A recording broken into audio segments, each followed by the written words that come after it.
اچھا، اعجاز القرآن کسے کہتے ہیں؟ میرا جو موضوع ہے نا، تو عجز عربی زبان میں کہتے ہیں اپنے گھٹنوں پر ہونا.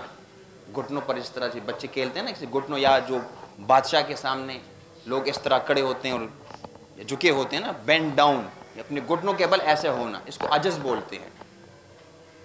جھکنا، عاجز ہونا.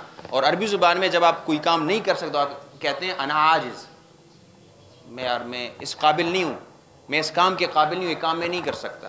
اور اگر آپ کر سکتے ہیں تو ہم کہتے ہیں انا قادر، میں جو ہے قدرت رکھتا ہوں، مجھ میں یہ ہے کہ میں مزدوری کر سکتا ہوں، میں بالٹی اٹھا سکتا ہوں، میں اینٹ اٹھا سکتا ہوں. اگر آپ نہیں تو آپ کہیں گے انا عاجز. ٹھیک ہو گئی یہ چیز؟ اچھا، دو پہلوان ہیں، ٹھیک ہے، دو پہلوان ہیں، وہ لڑ رہے ہیں. ایک پہلوان جو ہے وہ مضبوط ہے، اس نے مکہ مارا ایک کو، وہ نیچے گر گیا، اب نیچے پڑا ہے وہ. اب جو اوپر کڑا ہے نا، جو اوپر کڑا ہے یہ معجز ہے، اور وہ جو نیچے کڑا ہے، اوپر جو کڑا ہے نا، جو سامنے بالکل ٹھیک ٹھاک ہے، وہ معجز ہے، اور وہ جو نیچے کڑا ہے وہ معجز ہے. اس نے بالکل اس کو بے حرکت کر دیا، حرکت نہیں کر سکتا. تو قرآن میں یہ طاقت ہے کہ اپنے مخالفین کو معجز کر دے، اپنے دشمنوں کو گھٹنوں کے بل ایسا کر دے کہ جی بس ہم مقابلہ نہیں کر سکتے ہیں، اس کلام کا ہم مقابلہ نہیں، عاجز ہو گئی، نہیں کر سکتے. یہ ایک اور مثال میں دیتا ہوں تاکہ بات مزید نکھر کر سامنے آ جائے.